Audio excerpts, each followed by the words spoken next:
Friends, আজকে আমরা দেখবো আমাদের প্রেস্টিজের অ্যাকোয়া জেল। এটা হলো কিনা একটা ন্যাচারাল ওয়েতে কিন্তু জেল ফর্মে কিন্তু এটাকে তৈরি করা হয়েছে। তো এর কাজ কিরকম আমি আপনাদেরকে জাস্ট দেখাচ্ছি। তো আমি একটা জাস্ট নর্মাল একটা গ্লাস নিয়েছি। তো এই গ্লাসে আমি জাস্ট একটুখানি অ্যাকোয়া জেল ওকে, এই যে দেখুন এইটুকু অ্যাকোয়া জেল দিলাম। এবার আমি দেখবো যে কাজটা কিরকম করে। আমি এতে জল দিই,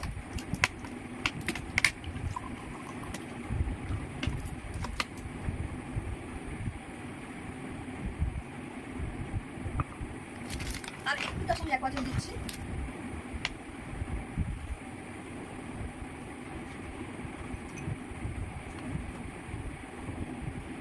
জলটার ডিফারেন্স বুঝতে পারবেন আস্তে আস্তে আস্তে আস্তে। এটা কিন্তু জলটাকে পুরোটা কিন্তু শুষে নিয়ে জেল ফর্ম বানিয়ে দিচ্ছে। দেখাচ্ছে পুরোটা কিন্তু জেল ফর্ম হয়ে যাচ্ছে। দেখুন কতটা জল দিয়েছিলাম, দেখাচ্ছে পুরো কিন্তু জেল ফর্ম হয়ে গেছে। এই যে আমি যদি এতে আরো জল দিই তাহলে আমি দেখতে পাবো যেটা কিরকম ভাবে কাজ করবে। একটু তো ওয়েট করি। এটা জেল ফর্মটা কেন হচ্ছে আমি বলছি। ধরুন আমাদের যখন আমরা করি অনেক মাটিতেই কিন্তু জল টান থাকে, সেখানে চাষিরা খুব ভালো জানবে যে জল টানের সময় তাদেরকে অনেক কষ্ট করে ট্রাক্টর এটা ওটা দিয়ে তাদের কিন্তু সেখানে জলটা সরবরাহ করতে হয়।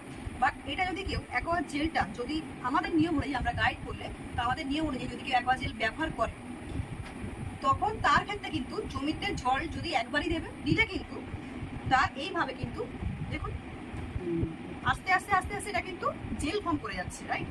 তো জলটাকে মাটির নিচে কিন্তু এভাবে এরকম শুষে নেয়, এবং যেখানে কিন্তু গাছ কোনোদিনও মানে জল যে না পেয়ে গাছ ধরুন মরে যাচ্ছে এরকম কোনো কিছু হবে না। আর একটা জিনিস কি, যেসব জমিতে প্রচুর বন্যা হয় সেসব জমিতে কিরকম হয় যে বন্যার সময় জমিতে গাছের মানে শিকড় যেগুলো থাকে সেগুলো পচতে শুরু করে।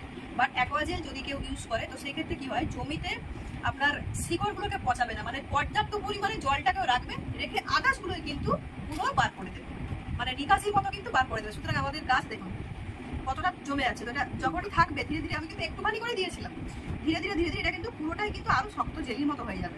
এইভাবে কিন্তু আমাদের গাছকে খুব ভালো রাখে, গাছকে হেলদি রাখে, এবং কি আমরা যে এত যে রাসায়নিক সার যে ইউজ করি সেক্ষেত্রে আমাদের জমির কিন্তু ক্ষতি হচ্ছে, আমাদের গাছের ক্ষতি হচ্ছে, ইভেন কি আমাদের যে ফল খাচ্ছি যা কিছুই করছি তো সেইগুলো কিন্তু আমরাও কিন্তু রাসায়নিক খাচ্ছি। বাট এইগুলো কিন্তু আমাদের এরকম অ্যাকোয়া জেলের মতো আমাদের আরো অনবদ্য কিন্তু প্রেস্টিজের প্রোডাক্ট আছে যেগুলো থেকে গাছের রাসায়নিকটাকে পুরোপুরি কমিয়ে দিয়ে আমরা কিন্তু অর্গানিক ওয়েতে কিন্তু এইভাবে দেখুন, দেখতে পাচ্ছেন কতটা থলথলে ছিল। বাট দেখুন ধীরে ধীরে ধীরে ধীরে এটা কিন্তু আস্তে আস্তে আস্তে আস্তে কিন্তু পুরো জমে যাচ্ছে।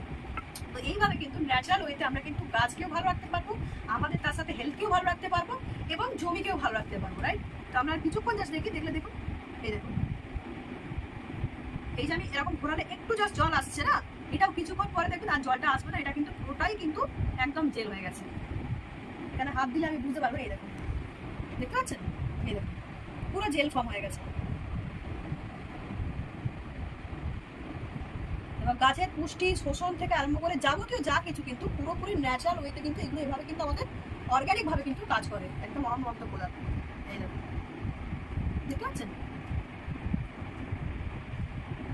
তো এতে আমি যদি আরো জল দিই না, কিছুক্ষণ পরে আরো জল ধরার মতো ক্ষমতা রাখে। আমি দিয়েছিলাম একটু একটু করে, বাট এতটা কিন্তু এর ক্ষমতা। জল দেখছেন কোথাও আছে, পুরোটাই কিন্তু জেল ফর্ম হয়ে গেছে, পুরোটাই জেল। এই যে এই দেখুন,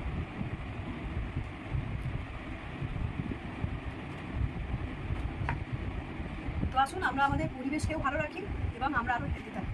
ওকে, thank you so much and wish